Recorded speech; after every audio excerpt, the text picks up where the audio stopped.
এটা মেডিকেল বিদ্যাতেও আছে, যখন একেবারে গ্যাংগ্রিন হয়ে নষ্ট হয়ে যায় তখন কেটে ফেলা ছাড়া আর কোনো উপায় সেটা থাকে না। এবং সেজন্য আমরা মনে করেছি র্যাব বাহিনী আন্তর্জাতিক ভাবে এমন ভাবে নিন্দনীয় হয়েছে, আর দেশের মধ্যে তো র্যাব মানে একটা দানব সৃষ্টি করেছে তারা।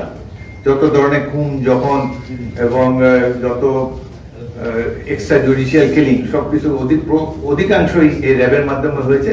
সেজন্য আমরা এটিকে বিলুপ্ত করার জন্য সুপারিশ করেছি। স্থান ধ্বংস করে দিয়েছে স্বৈরাচারী শেখ হাসিনার নেতৃত্বাধীন আওয়ামী লীগ,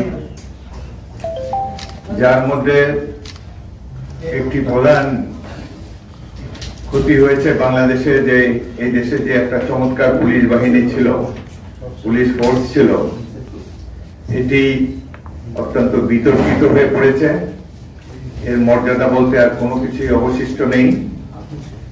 তাদের গুম খুন, বিভিন্ন হত্যাকাণ্ড, দুর্নীতি ইত্যাদির ফলে বাংলাদেশের মানুষ স্তম্ভিত হয়ে পড়েছে। এই পরিস্থিতিতে জুলাই আগস্ট গণ অভ্যুত্থানের পর একটি অন্তর্বর্তীকালীন সরকার রাষ্ট্র ক্ষমতায় অধিষ্ঠিত হয়েছে জনগণের সম্মতি নিয়েই। তারা এই পুলিশ ফোর্সের সংস্কারের জন্য একটি কমিটি গঠন করেছেন। এই কমিটি আমাদের কাছে, অর্থাৎ দেশের সবচেয়ে জনপ্রিয় দল, বৃহত্তম দল বিএনপির কাছে তারা কোনো সুপারিশ চাননি। তবুও আমরা একটি সুপারিশমালা প্রণয়ন করেছি এবং এটি দায়িত্বপ্রাপ্ত ব্যক্তির কাছে আমরা হস্তান্তর করেছি। এই সম্পর্কে দু একটি কথা বলবো। প্রথমেই বিএনপি যে পুলিশ সংস্কার কমিটি গঠন করেছে তার সদস্যদের সাথে আপনাদের পরিচয় করিয়ে দিচ্ছি। আমার ডানে রয়েছেন জনাব সাইদ হাসান খান, পুলিশের অত্যন্ত ব্রিলিয়েন্ট অফিসার, যাকে পদোন্নতি বা প্রয়োজনীয় কোনো ধরনের সহায়তা কিংবা রিকগনিশন দেওয়া হয়নি। তিনি কুখ্যাত বেনজির আহমদের কোর্সমেট এবং ওই ব্যাচের প্রথম স্থান অধিকারী পুলিশ সদস্য। তাকে ইতিমধ্যে নানাভাবে হয়রানি করা হয়েছে, জেলেও কাটতে হয়েছে কিছুদিন। তারপরে রয়েছেন পুলিশের সাবেক আইজিপি জনাব আশরাফুল হুদা, পুলিশ বিভাগের একজন কৃতি কর্মকর্তা ছিলেন। আমার ডাইনে রয়েছেন এসএম জহুরুল হক, সাবেক এসএম জহিরুল ইসলাম, সাবেক স্বরাষ্ট্র সচিব। আমার বায়ে রয়েছেন পুলিশের সাবেক আইজি জনাব আব্দুল কাইয়ুম, তিনিও পুলিশে একজন দক্ষ কর্মকর্তা ছিলেন। এবং বায়ে রয়েছেন আনসারউদ্দিন খান পাঠান, তিনি একজন খ্যাতনামা পুলিশ কর্মকর্তা। এই কমিটি 7টি সভায় মিলিত হয়েছে এবং আমরা পুলিশের বিভিন্ন স্তরের অবসরপ্রাপ্ত কর্মকর্তাদের সাথে মুখোমুখি বৈঠক করেছি। তাদের কাছ থেকে সুপারিশমালা নিয়েছি, সাংবাদিকদের কাছ থেকে নিয়েছি, সমাজের বিভিন্ন পেশার ব্যক্তিবর্গের সাথে আলাপ আলোচনা করে আমরা একটি সুপারিশমালা প্রণয়ন করেছি। সুপারিশমালাতে অত্যন্ত বড়, সবটা আমি পড়বো না, কিছু কিছু অংশ আপনাদেরকে পড়বো এবং আমার বক্তব্যের পরে আপনাদের কাছে একটি কপি দেওয়া হবে সুপারিশমালার মূল বিষয়সমূহ মেনশন করে।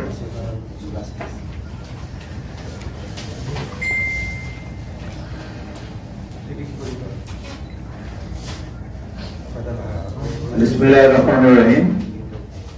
জুলাই আগস্ট 2024-এর ছাত্র জনতার সফল গণ অভ্যুত্থানের পর অন্যতম আলোচনার বিষয় ছিল পুলিশ বিভাগের সংস্কার। পেশাদারিত্বের বাইরে গিয়ে পুলিশ ক্রমাগত মারমুখী আচরণ এবং ক্ষেত্র বিশেষে অস্বাভাবিক হিংস্র কর্মকাণ্ড সার্ভিস হিসেবে পুলিশের মর্যাদাকে প্রায় শূন্যের কোঠায় ঠেলে দিয়েছে।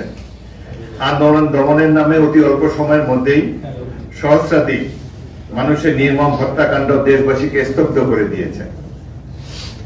রক্তাক্ত গণবিপ্লবে পরাজিত স্বৈরাচারী সরকারের পতন ঘটেছে এবং গণহত্যা ও নির্যাতনের নেতৃত্ব দেওয়া প্রধান কুশীলকগণ অনেকেই পালিয়ে গিয়েছেন, বাকিরা রয়েছে আত্মগোপনে। দৃশ্যপট থেকে জনগণের প্রতিপক্ষ মূল হোতারা পালিয়ে গেলেও রাষ্ট্রীয় অপরিহার্য সংগঠন হিসাবে পুলিশ এখনো দৃষ্টিপথে রয়ে গিয়েছে, দৃশ্যপটে রয়ে গিয়েছে। এর অন্তর্ধান কিংবা বিলুপ্তি কোনটাই কাম্য নয়। পুলিশকে বাদ দিয়ে কোন রাষ্ট্র বা সমাজ কল্পনা করা যায় না। অতএব প্রায় গণশত্রুতে পরিণত হওয়া সত্ত্বেও এই বাহিনীকে ছেটে ফেলার কোন সুযোগ নাই। একে আবার সংশোধন করে দাঁড় করাতে হবে।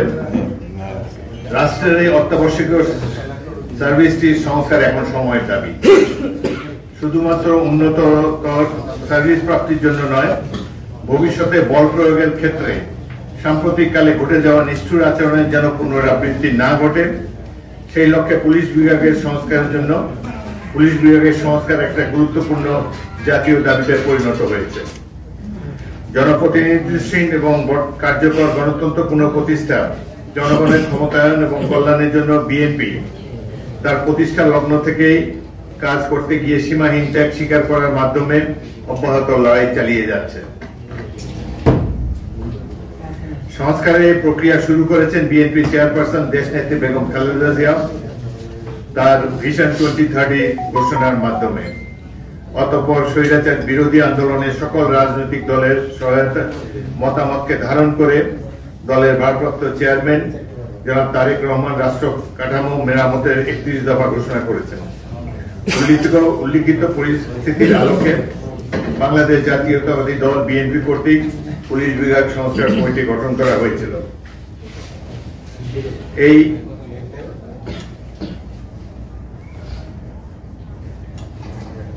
পুলিশ বিভাগকে রাজনৈতিক প্রভাবমুক্ত রেখে দায়িত্ব পালনের স্বচ্ছতা ও জবাবদিহিতা নিশ্চিত পূর্বক মানবাধিকারের প্রতি আরো সচেতন করা এবং দুর্নীতিমুক্ত দক্ষ করে গড়ে তোলার জন্য পুলিশ বাহিনী সংস্কারের জন্য আমরা কতিপয় সুপারিশমালা প্রণয়ন করেছি।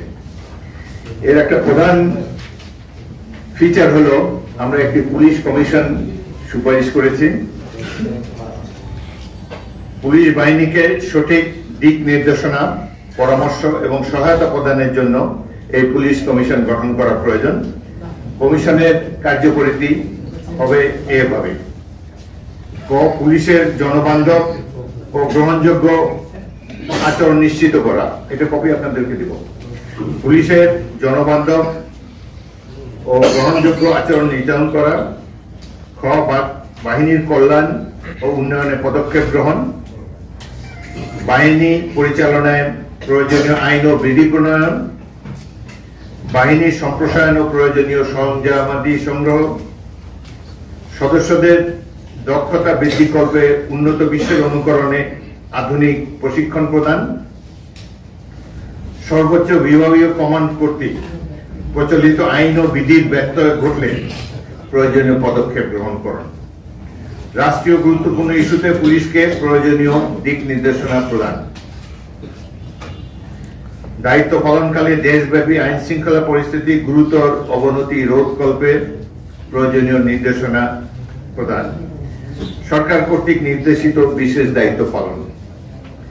আমাদের প্রধান একটা সুপারিশ হলো এই পুলিশ কমিশনটি গঠন করা। এটি পুলিশের কার্যক্রম ওয়াচডগ হিসাবে নিরীক্ষণ করবেন এবং পুলিশ বাহিনীকে প্রয়োজনীয় পরামর্শ দিবেন সকল রাষ্ট্রীয় গুরুত্বপূর্ণ বিষয়। কমিশনের চেয়ারম্যান হবেন, যদি সংসদ থাকে তাহলে স্বরাষ্ট্র বিষয়ক সংসদীয় কমিটির চেয়ারম্যান। যদি সংসদ না থাকে তাহলে একজন অবসরপ্রাপ্ত উচ্চ আদালতের সুপ্রিম কোর্টের একজন বিচারপতি এই কমিশনের চেয়ারম্যান থাকবেন। সদস্য থাকবেন 8 জন। এদের মধ্যে সরকার দলীয় সংসদ সদস্য থাকবেন 2 জন, বিরোধী দলীয় সংসদ সদস্য থাকবেন 1 জন, বিশ্ববিদ্যালয়ের শিক্ষক 1 জন, উচ্চ আদালতের আইনজীবী 1 জন, সমাজের বিশিষ্ট নাগরিক 1 জন, স্বরাষ্ট্র সচিব মনোনীত অতিরিক্ত সচিব, আইজিপি মনোনীত 1 জন এডিশনাল আইজি হবেন এই পুলিশ কমিশনের সদস্য সচিব।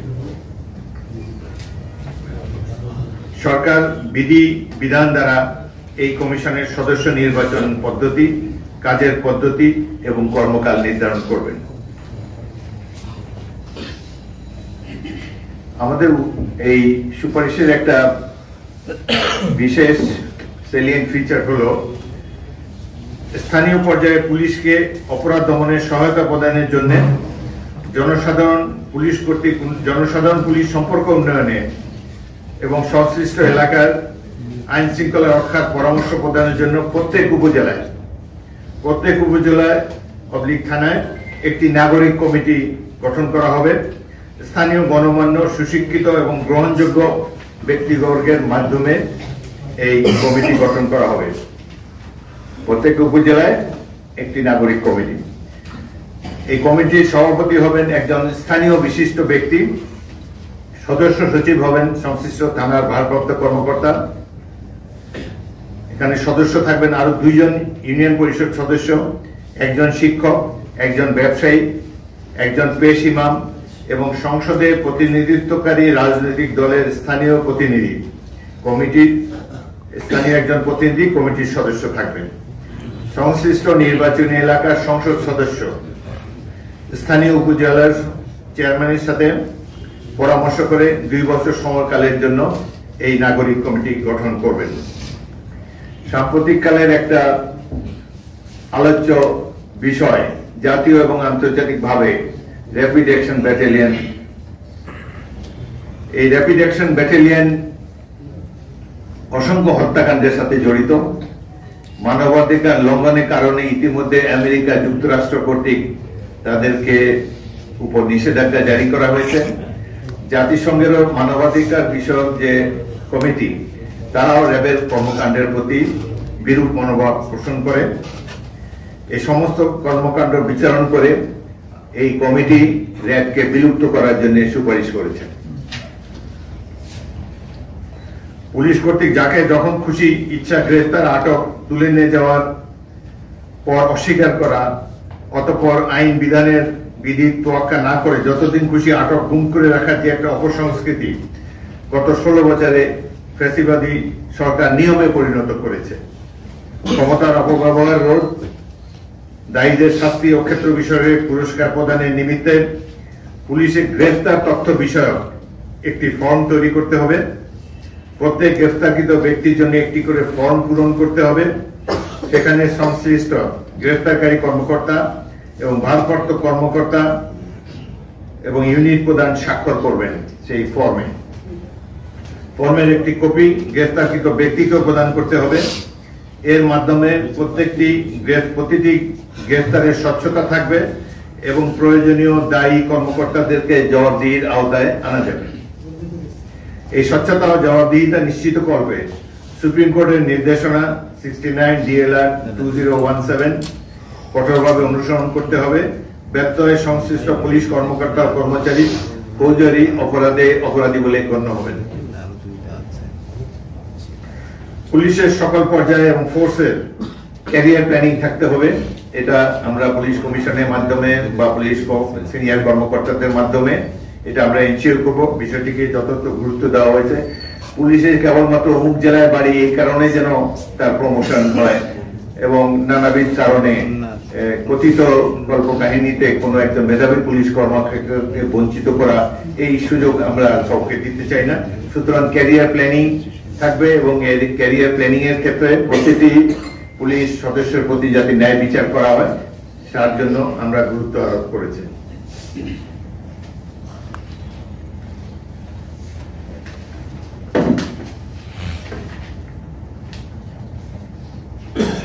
পুলিশ প্রশিক্ষণ প্রতিষ্ঠান সমূহে মানবাধিকার ও শৃঙ্খলা রক্ষায় শক্তি প্রয়োগ বিষয়ে আরো জোরালো প্রশিক্ষণের বিষয় আমরা অন্তর্ভুক্ত করেছি। উচ্ছৃঙ্খল জনতা নিয়ন্ত্রণ ফোর্স কন্টিনিউম শক্তি প্রয়োগের ধারাবাহিক গাইডলাইন কঠিনভাবে শেখাতে হবে। সর্বনিম্ন সমানুপাতিক আইন সিদ্ধ শক্তি প্রয়োগ করার বিষয়ে প্রশিক্ষণে গুরুত্ব দিতে হবে। তাছাড়া মব সাইকোলজি বিষয়েও প্রশিক্ষণ দিতে হবে।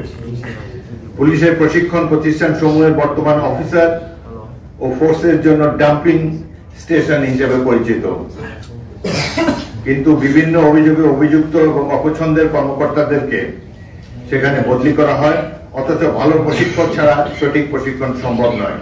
এই প্রেক্ষিতে তথায় কর্মরত প্রশিক্ষকদের বিভিন্ন ভাতা সহ অতিরিক্ত সুযোগ সুবিধা প্রয়োগ করতে হবে।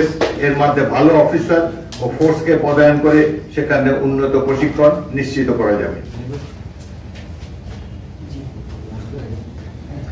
বর্তমান পুলিশের নিয়োগ ক্ষেত্রে 4টি এন্ট্রি পয়েন্ট রয়েছে: কনস্টেবল, সার্জেন্ট, সাব ইন্সপেক্টর ও এএসপি। এটি শুধু পদায়ন ও পদোন্নতিতেই বিভিন্ন বিড়ম্বনার সৃষ্টি করে না, পাশাপাশি চাকরি জীবনের শুরু থেকে শেষ পর্যন্ত পুলিশ সদস্যবৃন্দের মধ্যে এই বিভাজন এই বাহিনীর সমন্বয় ও শৃঙ্খলাকে বিঘ্নিত করে। অতএব নিয়োগের ক্ষেত্রে এন্ট্রি পয়েন্টে উল্লিখিত 4 প্রকার নিয়োগের পরিবর্তে আমাদের এই কমিটি নিম্নবর্ণিত 2টি স্তর বিশিষ্ট নিয়োগ প্রক্রিয়া চালু করার সুপারিশ করেছে। প্রথম স্তর হবে কনস্টেবল পদ। এই পদে নিয়োগের ক্ষেত্রে ন্যূনতম শিক্ষাগত যোগ্যতা উচ্চ মাধ্যমিক উত্তীর্ণ হতে হবে। পরবর্তীতে যোগ্যতার ভিত্তিতে ন্যূনতম 4টি পদে পদোন্নতি অব্যাহত সুযোগ থাকতে হবে। কনস্টেবল পদে নিয়োগপ্রাপ্তরা ইতিমধ্যে নির্দিষ্ট চাকরির মেয়াদ শেষে বিভাগীয় পরীক্ষায় উত্তীর্ণ হওয়া সাপেক্ষে পর্যায়ক্রমে এএসআই, এসআই, ইন্সপেক্টর ইত্যাদি পদে পদোন্নতি পাবে।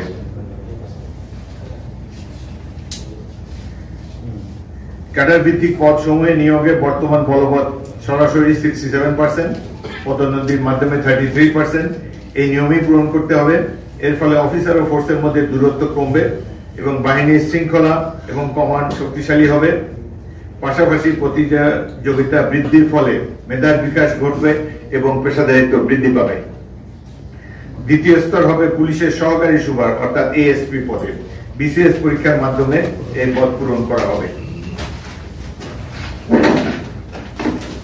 এই পিছনে এত গুরুত্বপূর্ণ আলাপ কেন?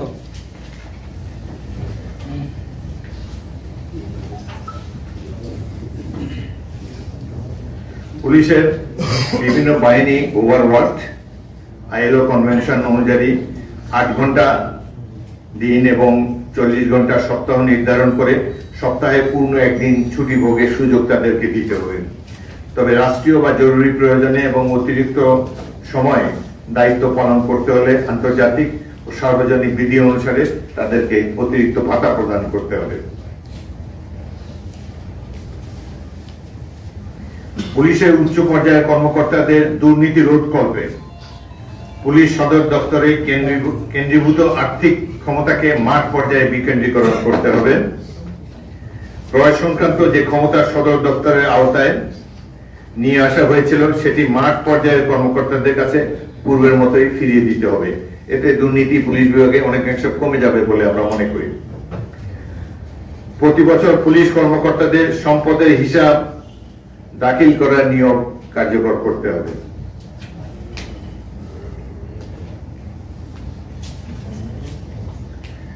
আমাদের আরেকটি ইতিমধ্যে আপনারা লক্ষ্য করেছেন যে আমরা পুলিশ কমিশন এবং প্রত্যেকটি উপজেলায় একটি নাগরিক কমিটি গঠন করেছি যাতে পুলিশের কার্যক্রম স্বচ্ছ এবং দুর্নীতি মুক্ত থাকে।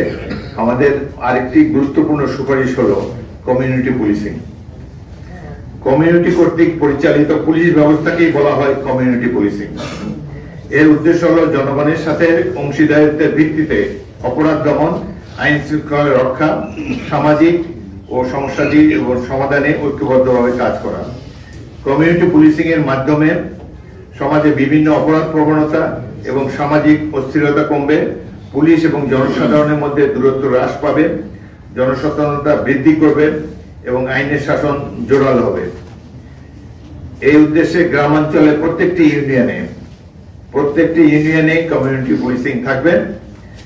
একজন অবসরপ্রাপ্ত সাব ইন্সপেক্টরের নিচে নয়, একজন অবসরপ্রাপ্ত পুলিশ কর্মকর্তা এর দায়িত্বে থাকবেন। সংশ্লিষ্ট এলাকায় তার একটি অস্থায়ী দপ্তর থাকবে। উক্ত অফিসার নিয়মিতভাবে এলাকায় গণপ্রতিনিধি, গুরুত্বপূর্ণ ব্যক্তি, শিক্ষা প্রতিষ্ঠানের প্রধান, ইমাম, সংখ্যালঘু সম্প্রদায়ের নেতৃস্থানীয় ব্যক্তি, মহিলা সমাজ, কৃষক, ব্যবসায়ী প্রতিনিধি সমন্বয়ে গঠিত কমিটির সাথে নিয়মিত বৈঠক করবেন। সকলের অংশগ্রহণে প্রাপ্ত সহযোগিতা ও পরামর্শ নিয়ে কমিউনিটি পুলিশ অফিসার সংশ্লিষ্ট এলাকায় অপরাধ দমন ও নিবারণে দৃশ্যমান ব্যবস্থা গ্রহণ করবেন। এছাড়াও এলাকার জমি সীমানা, সম্পদ মালিকানা, মানহানি ও অন্যবিধ কারণে অধিবাসীদের মধ্যে মতবিরোধ, গৃহবিবাদ, শিশু ও নারী নির্যাতন, মাদক গ্রহণ, জুয়া খেলা, সুদ ব্যবসা, গ্যাং কালচার, সাম্প্রদায়িক উস্কানি ইত্যাদি আলোচনা করে সমাধানের চেষ্টা করবেন। প্রয়োজনীয় ক্ষেত্রে আইনি পরামর্শ ও সহযোগিতা প্রদান করবেন। প্রতিকূল পরিস্থিতিতে পুলিশ ও জনগণ মিলে নিরাপত্তা পেট্রোলিং এর ব্যবস্থা করবেন। নিয়োজিত কমিউনিটি পুলিশ অফিসারের বেতন ভাতা সংশ্লিষ্ট স্থানীয় সরকার কর্তৃপক্ষ বহন করবেন।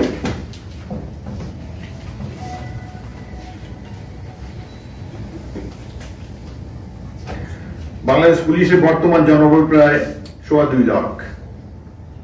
এদের সঙ্গে পরিবার সদস্য সংখ্যা যুক্ত হলে দাঁড়ায় প্রায় 8 লক্ষ। কিন্তু এদের চিকিৎসা সেবা প্রদানের দায়িত্ব প্রতিটি বিভাগ বা জেলায় অবস্থিত পুলিশ হাসপাতালের। বর্তমানে এই সেবা অপ্রতুল বিধায় প্রতিটি জেলা শহরে প্রয়োজনীয় সরঞ্জামাদি ও জনবল সহ পূর্ণাঙ্গ হাসপাতাল স্থাপনের জন্য আমরা সুপারিশ করেছি। কেন্দ্রীয় পুলিশ হাসপাতাল রাজারবাগ ছাড়া অন্য কোনো বিভাগীয় বা জেলা হাসপাতালে কোথাও প্রয়োজনীয় চিকিৎসক, টেকনিশিয়ান বা সরঞ্জামাদি নেই। কর্তব্যরত পুলিশ কর্মকর্তা কর্মচারী তাদের সন্তান সন্ততিদের চিকিৎসা সেবা প্রদান করবে।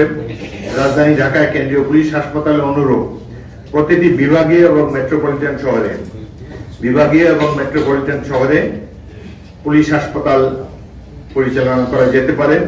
এই লক্ষ্যে প্রয়োজনীয় ডাক্তার, টেকনিশিয়ান ও যন্ত্রপাতি সন্নিবেশের প্রয়োজন রয়েছে।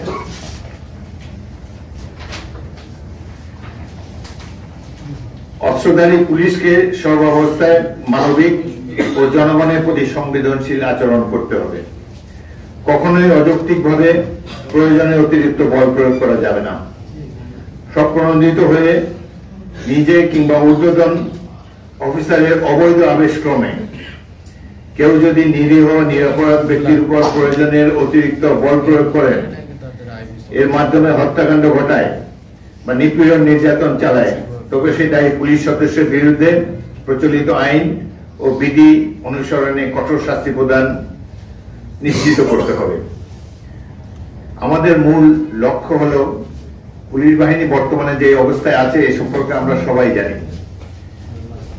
5ই আগস্টের পর 488 জন পুলিশ কর্মকর্তা ক্যান্টনমেন্টে সেনা কর্তৃপক্ষের আশ্রয় গ্রহণ করেছিল। এই 488 জনের প্রত্যেকেই অপরাধী, দুর্নীতিবাজ কিংবা গুম খুনের সাথে জড়িত। এই কারণেই তারা সেখানে আশ্রয় গ্রহণ করেছেন। এদেরকে আশ্রয় দেওয়াটি সামরিক বাহিনীর পক্ষে সঠিক কাজ হয়েছে বলে আমি মনে করি না। তবে পুলিশ বাহিনীর দুর্বৃত্তায়ন যে কত ব্যাপক এতেই প্রমাণিত হয়েছে। বাংলাদেশের বিভিন্ন অঞ্চলে বহু মানুষ গুম হয়েছে, নিহত হয়েছে।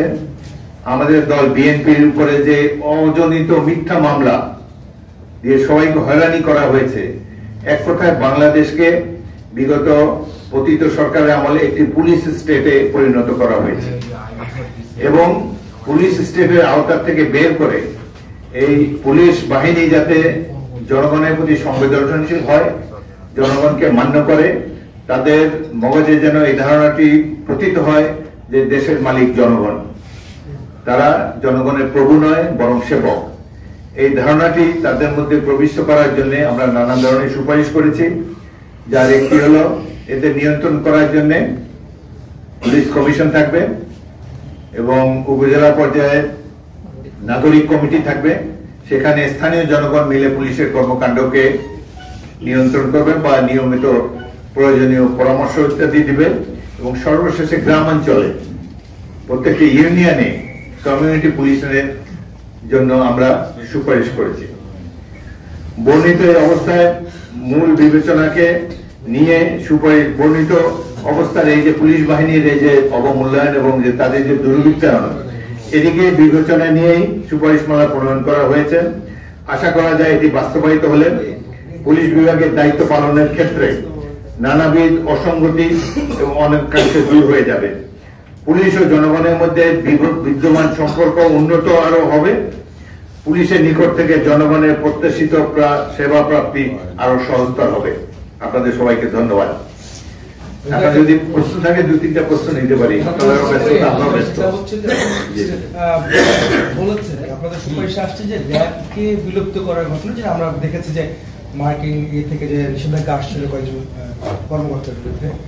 র্যাব তো আপনাদেরই গঠন করা ছিল, যে যত জানি যে একটা সুশৃঙ্খল বাহিনী হিসেবে একটা হিসেবে কাজ করছিল পুলিশের সঙ্গে। তো এই পর্যায়ে এসে কি পুলিশের মতো কি র্যাবকে সমস্যা করা যেত না? কেন তাকে বিলুপ্ত করতে হবে? র্যাব একটা বাহিনী হিসেবে সুপ্রতিষ্ঠিত করা হয়েছে। এটা মেডিকেল বিদ্যাতেও আছে, যখন একেবারে গ্যাংগ্রিন হয়ে নষ্ট হয়ে যায় তখন কেটে ফেলা ছাড়া আর কোনো উপায় সেটা থাকে না। এবং সেজন্য আমরা মনে করেছি র্যাব বাহিনীর আন্তর্জাতিক ভাবে এমন ভাবে নিন্দনীয় হয়েছে। আর দেশের মধ্যে তো র্যাব মানে একটা দানব সৃষ্টি করেছে তারা। যত ধরনের খুন যখন এবং যত এক্সট্রা জুডিশিয়াল কিলিং সবকিছু অধিকাংশই এই র্যাবের মাধ্যমে হয়েছে। সেজন্য আমরা এটিকে বিলুপ্ত করার জন্য সুপারিশ করেছি। তবুও যে সকল যদি স্পেশাল কোনো কর্মকাণ্ডে র্যাব যে ধরনের কর্মকাণ্ড করতো, যদি সামাজিক কোনো কাজে তাদেরকে ব্যবহার করা হয়, আমাদের বর্তমানে আর্ম পুলিশ ব্যাটালিয়ন আছে। এছাড়াও আমরা স্পেশালাইজড পুলিশ ফোর্স গঠন করতে পারবো তাদেরকে স্পেশাল ট্রেনিং দিয়ে। সুতরাং এই মুহূর্তে র্যাবকে যদি আমরা বিলুপ্ত করি তাহলে জনগণের কাছে এটা একটা ভালো সিগন্যাল যাবে বলে আমরা মনে করেছি। আরেকটা প্রশ্ন, সেটা হচ্ছে যে আপনার গতকাল আপনি দেখলাম যে খুব প্রভাবশালী একজন পুলিশ কর্মকর্তা, তিনি ফেসবুকে স্ট্যাটাস দিয়েছেন মনিরুল ইসলাম এসপির প্রধান ছিলেন, তিনি দেখেছেন যে তিনি চাকরি ছেড়েছেন। আর ফেসবুকে স্ট্যাটাস দেখার পর আমার কাছে মনে হলো যে এই যারা উপর মহলে মানে উচ্চ পর্যায়ে ছিলেন এবং 5ই আগস্টের আগে বিপ্লবের ঘটনায় শুধু আর বিপ্লবই না, আপনাদের অনেক আন্দোলন সংগ্রামের সময় অনেক রকম তারা ভূমিকা পালন করেছে, সেটা আমাদের চোখেই দেখেছি আমরা সেগুলো। তাদেরকে আসলে পালিয়ে যাওয়ার সহযোগিতা কে করলো এবং তাদের বিষয়ে কোনো সংস্কার কমিশন থেকে কোনো রকমের ব্যবস্থা নেওয়া হবে কিনা, এই জায়গাটা সুপারিশ আছে স্বাধীনতার এই কর্মকর্তার আগস্ট বিপ্লবের অবহিত পরে 3-4 দিন কোনো পুলিশ ফোর্স ছিল না, কোনো সরকার ছিল না। এই সময়টা এই ঘটনাগুলি অনেকটাই অস্বচ্ছ। সুতরাং কে যে এর জন্য প্রকৃতপক্ষে দায়ী বলা মুশকিল। তবে আমার মনে হয় যেহেতু তারা ক্যান্টনমেন্টে আশ্রয় গ্রহণ করেছিলেন, তাদের এই পলায়নের ক্ষেত্রে ক্যান্টনমেন্টে সিনিয়র পুলিশ কর্মকর্তা, সেনাবাহিনী কর্মকর্তাদের বা সামরিক বাহিনী কর্মকর্তাদের কোনো ভূমিকা থাকতে পারে, কিন্তু এটা নিশ্চিতভাবে আমরা বলতে পারি না। ওই সময়ের পরিস্থিতি ছিল গোলমেলে, যার ফলে স্বচ্ছতা এখনো বা ধীরে ধীরে এটি অবশ্যই প্রকাশিত হবে। সরকারের গঠিত যে পুলিশ সংস্কার কমিটি তাদের কাছ থেকে কোনো ফিডব্যাক পেয়েছেন কিনা আপনাদের? না, এখনো পাইনি। তবে তারা অ্যাপ্রিশিয়েট করেছে যে আমরা না চাওয়া সত্ত্বেও তাদেরকে দিয়েছি, কারণ বিএনপি দেশের সবচেয়ে জনপ্রিয় এবং বৃহত্তম রাজনৈতিক দল। সেই হিসাবে আমরা মনে করেছি যে পুলিশ বাহিনী সমাজের একটা গুরুত্বপূর্ণ অংশ, এর সংস্কার অবশ্যই প্রয়োজন। জনগণ এটা উপলব্ধি করে, সেটাই অনুভব করেই আমরা নিজেদের তরফ থেকে আমাদের অ্যাক্টিং চেয়ারপারসনের নির্দেশে আমরা একটি কমিটি করে সুপারিশমালা তাদের কাছে হস্তান্তর করেছি। তারা এখন পর্যন্ত কোনো ফিডব্যাক দেননি। প্লিজ মইনুল বলেন। পুলিশকে রাজনৈতিকভাবে ব্যবহারের অভিযোগ আপনারা যখন ক্ষমতায় ছিলেন আপনাদের বিরুদ্ধেও আছে কম বেশি। তো আমি আসলে পুরো রিপোর্টটা তো আপনি মানে দীর্ঘ রিপোর্ট আপনি পড়াটাও সুযোগ নেই এবং আমরাও যেহেতু এখনো কপি পাইনি, হয়তো আপনার রিপোর্টের মধ্যে আছে। আমি তারপরে প্রশ্নটা করি, সেটা হচ্ছে যে পুলিশকে রাজনৈতিকভাবে ব্যবহার যাতে না করা যায় সেই পথ বন্ধ করার সুপারিশ নিশ্চয়ই আপনাদের আছে। আপনার বক্তব্য আমি সেটা পাইনি, আমি আপনারা করবেন কিনা। আর 2 হচ্ছে এই প্রস্তাব তো আপনারা যে প্রস্তাবটা দিয়েছেন, এই প্রস্তাবটা যদি এই অন্তর্বর্তীকালীন সরকারের সময় বাস্তবায়ন না হয়, আপনারা যদি যৌক্তিক মনে করেন, আপনারা যদি রাষ্ট্র ক্ষমতা পরিচালনার দায়িত্ব পান, তখন কি আপনারা এটা পুরোপুরি বাস্তবায়ন করার মানে আপনারা উদ্যোগ নেবেন কিনা? এই জিনিসটা গুড কোশ্চেন। প্রথমটা কি ছিল জানো? আপনাদের সময় ব্যবহার রাজনৈতিকভাবে ব্যবহার করার অভিযোগ আছে কম বেশি আর কি।